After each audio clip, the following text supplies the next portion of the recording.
ایک دن حضرت منصور حلاج رحمۃ اللہ علیہ اپنے خدمتگاروں اور عقیدت مندوں کے ساتھ مجلس میں بیٹھے تھے۔ اچانک کسی طرف سے ایک شخص نمودار ہوا اور حضرت منصور حلاج کو مخاطب کر کر کہنے لگا: حسین، تم یہ احمقوں اور جاہلوں کا مجمع لگائے کیا بیٹھے ہو؟ آؤ تم بھی بیٹھ جاؤ۔ حضرت حسین بن منصور نے فرمایا: تمہارے لیے بھی جگہ خالی ہے، تم انہی بے خبر لوگوں کو متاثر کر سکتے ہو۔ اس دریدہ دہن شخص نے کہا: ولایت کا دعویٰ کرتے ہو مگر میں جانتا ہوں کہ تم کچھ نہیں جانتے۔ میں ولایت کا مدعی ہوں اور نا آگہی کا دعویٰ کرتا ہوں، مگر مجھے تیرے حال کی خوب خبر ہے۔ یہ کہہ کر حضرت منصور حلاج نے اپنے مخاطب کے گزرے ہوئے حالات بتانا شروع کیے۔ پھر جب اس کے خفیہ اور پوشیدہ امور پر پڑا ہوا پردہ ہٹنے لگا تو وہ شخص بے اختیار پکار اٹھا: بس کرو حسین، میں تمہاری قوت کشف کا قائل ہو گیا ہوں۔ تمام معتبر کتابوں میں یہ بات درج ہے کہ حضرت منصور حلاج پر وہ زمانہ بھی گزرا جب آپ لوگوں کے دلوں کی گہرائی میں چھپی ہوئی باتیں بھی بتا دیا کرتے، مگر یہ دور زیادہ طویل نہیں تھا۔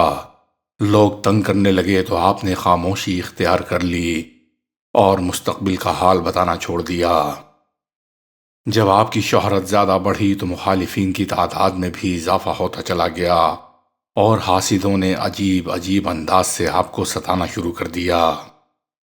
تستر کے کچھ بااثر لوگوں نے ایک شخص کو اس بات پر آمادہ کر لیا کہ جب منصور حلاج راستے میں جا رہے ہوں تو ان کے سر پر ایک تھپڑ مارا جائے۔ الغرض وہ شخص آپ کی تلاش میں رہنے لگا۔ ایک دن حضرت منصور حلاج غسل کر کے حمام سے باہر نکلے اور اپنے گھر کی طرف جانے لگے۔ یہ ایک عام گزرگاہ تھی اور اس وقت لوگوں کا ہجوم تھا۔ وہ شخص خاموشی سے آپ کے پیچھے پیچھے ہو لیا۔ پھر جب حضرت منصور حلاج اس مقام پر پہنچے جہاں انسانی بھیڑ زیادہ تھی، اس نے آپ کی گدی پر ایک زوردار تھپڑ مارا۔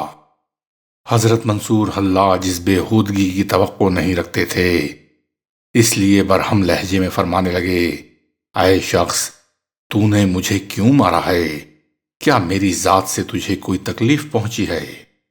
اجنبی نے نفی میں جواب دیا: جب میں نے تجھے کوئی اذیت نہیں پہنچائی تو پھر تو نے یہ ناشائستہ اور غیر انسانی حرکت کیوں کی؟ حضرت منصور حلاج نے پوچھا۔ اس شخص نے بڑی بے شرمی کے ساتھ جواب دیا: یہ حرکت میں نے اپنے ارادے سے نہیں کی، بلکہ اللہ تعالیٰ نے مجھے اس کا حکم دیا ہے۔ یہ ظالمانہ جواب سن کر حضرت منصور حلاج نے پرجلال لہجے میں فرمایا: اگر حق تعالیٰ نے تجھے اس کام کا حکم دیا ہے تو دوبارہ مجھے مار اور حکم کی تعمیل کر۔ وہ شخص اسے ایک دلچسپ کھیل سمجھ رہا تھا۔ اس نے حضرت منصور حلاج کو مارنے کے لیے پوری طاقت سے اپنا ہاتھ فضا میں بلند کیا، مگر وہ اپنے ارادے کی تکمیل تک نہ پہنچ سکا۔ چند لمحوں میں خون کی گردش رک گئی اور اجنبی کا ہاتھ مفلوج ہو گیا۔ حضرت منصور حلاج اپنے گھر کی طرف تشریف لے گئے اور وہ شخص تکلیف کی شدت سے چیختا رہا۔ پھر اہل تستر نے دیکھا کہ چند دنوں میں اس کا ہاتھ سوکھ کر کانٹا ہو گیا۔ ضرورت مند لوگ جب حضرت منصور حلاج سے نقد رقم کا سوال کرتے تو وہ آسمان کی طرف ہاتھ بڑھا کر درہم لے آتے۔ بعض وقت ایسا بھی ہوتا کہ بہت سے حاجت مند جمع ہو جاتے اور حضرت منصور حلاج سے سوال کرتے تھے۔ ایسے مواقع پر آپ کا عجیب عمل ہوتا۔ دونوں ہاتھ اوپر کی جانب اٹھا دیتے اور انہیں زور زور سے حرکت دیتے۔ پھر دیکھتے ہی دیکھتے دینار اور درہم کی بارش شروع ہو جاتی۔ حاضرین کو یہی محسوس ہوتا جیسے خلا میں کوئی درخت موجود ہے جسے منصور حلاج ہلا رہے ہیں اور پھلوں کی طرح سکے ٹوٹ ٹوٹ کر زمین پر گر رہے ہیں۔ پھر جب سکوں کا ڈھیر لگ جاتا تو حضرت منصور حلاج اپنے ہاتھ روک دیتے اور ضرورت مندوں سے مخاطب ہو کر فرماتے: ان سکوں کو آپس میں برابر تقسیم کر لو، مگر خبردار ایک دوسرے کے ساتھ زیادتی نہ کرنا۔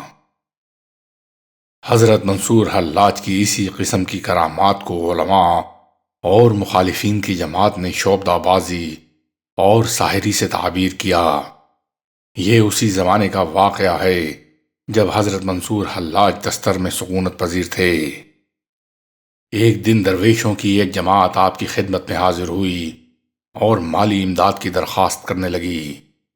حضرت منصور حلاج ایک معمولی اور شکستہ لباس زیب تن فرماتے تھے، خوراک اور دوسرے اسباب ضرورت سے بھی بے نیاز رہا کرتے تھے۔ اگر کوئی اجنبی شخص انہیں اس حالت میں دیکھ لیتا تو یہی سمجھتا کہ حضرت منصور حلاج ایک نہایت مفلس انسان ہیں، مگر درویشوں کی جماعت آپ کی روحانی شخصیت سے واقف تھی، اس لیے مالی امداد کا سوال کیا۔ تاہم حضرت منصور حلاج نے ان لوگوں کو ٹالنے کی غرض سے کہا، دوستو، تم تو میرا ظاہری حال دیکھ رہے ہو، میں کتنا شکستہ اور مجبور ہوں۔ ہم آپ کے ظاہر کی نہیں، باطن کی بات کر رہے ہیں۔ ایک درویش نے کہا، آپ اپنی اسی باطنی طاقت کو استعمال کر کے ہماری مشکل دور فرمائیے۔ تمہیں میری باطنی طاقت کی کیا خبر؟ حضرت منصور حلاج نے گریز سے کام لیتے ہوئے فرمایا، میں تو ایک عام انسان سے بھی زیادہ کمزور ہوں۔ اگر مشکل کشائی کی طاقت رکھتا ہوتا تو خود یہ آزار کیوں جھیلتا؟ سب سے پہلے اپنی آسائش کا سامان جمع کرتا۔ حضرت حسین بن منصور مسلسل گریز کرتے رہے اور درویش باہم اسرار کرتے رہے۔ واقعتاً وہ لوگ ضرورت مند تھے اور یہ بھی جانتے تھے کہ حضرت منصور حلاج کوئی صاحب ثروت انسان نہیں ہیں، پھر ان کی کفالت کس طرح کریں گے؟ دراصل واقعہ یہ تھا کہ درویشوں کی جماعت حضرت منصور حلاج کی کرامات کا شہرہ سن کر دستر پہنچی، اور اب وہ لوگ اپنی آنکھوں سے حضرت منصور حلاج کا روحانی کمال دیکھنا چاہتے تھے۔ بالآخر منصور حلاج مجبور ہو گئے۔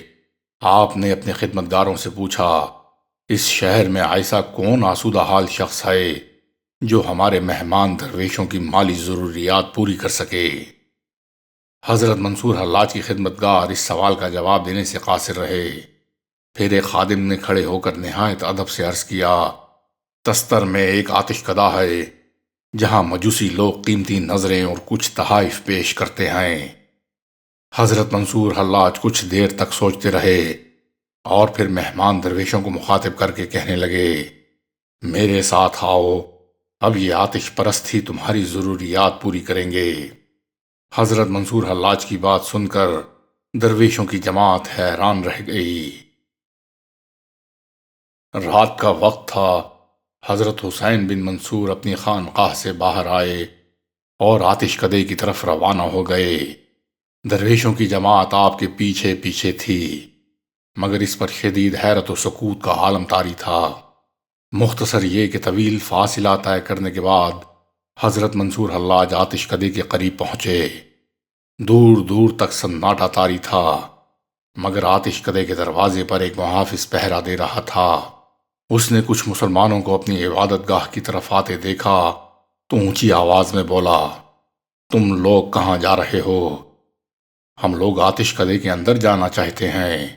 جواب میں حضرت حسین بن منصور نے فرمایا، تم لوگ تو اپنی ظاہری حالت سے مسلمان معلوم ہوتے ہو، پھر ہماری عبادت گاہ میں کیسے داخل ہوگے اور وہاں کیا کرو گے؟ آتش کدے کے محافظ نے حیرت کا اظہار کرتے ہوئے کہا، ہم اس آگ کو اپنی آنکھوں سے دیکھنا چاہتے ہیں جو تمہارے بقول صدیوں سے روشن ہے اور جس کے بارے میں تمہارا دعویٰ ہے کہ وہ آگ کبھی نہیں بجھتی۔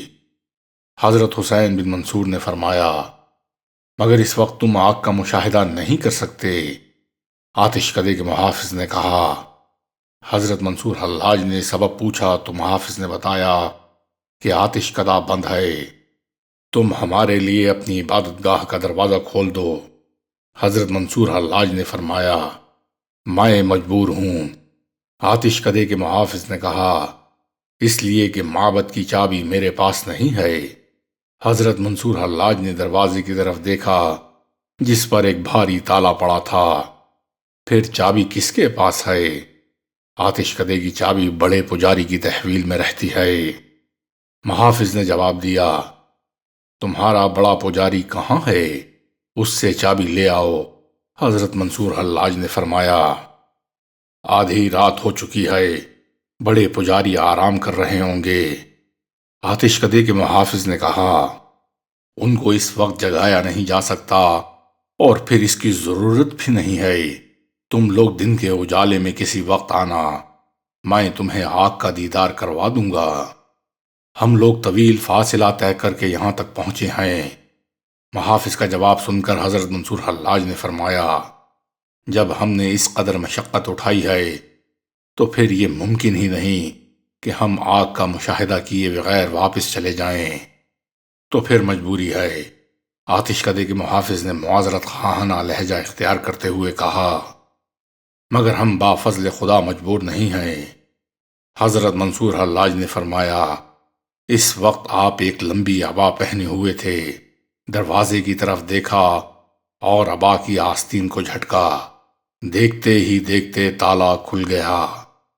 اس تالے کی ظاہری ساخت ایسی تھی کہ اگر 3-4 مزدور مل کر ضربیں لگاتے تو وہ تالا بہت دیر میں ٹوٹ پاتا۔ یہ منظر دیکھ کر آتش کدے کے محافظ کی آنکھیں کھلی کی کھلی رہ گئیں۔ کبھی وہ کھلے ہوئے تالے کی طرف دیکھتا اور کبھی منصور حلاج کی طرف کہ جن کی آستین کی ایک جنبش سے یہ ناقابل یقین واقعہ پیش آیا تھا۔ تالا کھل گیا، اب تم دروازہ کھول دو۔ حضرت منصور حلاج نے محافظ کو مخاطب کرتے ہوئے فرمایا۔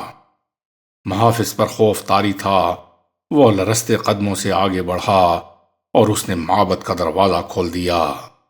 حضرت منصور حلاج درویش ساتھیوں کو لے کر آتش کدے میں داخل ہو گئے۔ آگ اپنی پوری آب و تاب کے ساتھ بھڑک رہی تھی۔ اس آگ کی کیا حقیقت ہے؟ حضرت حسین بن منصور نے محافظ کو مخاطب کرتے ہوئے فرمایا، یہ اس آگ کا حصہ ہے جس میں حضرت ابراہیم علیہ السلام ڈالے گئے تھے۔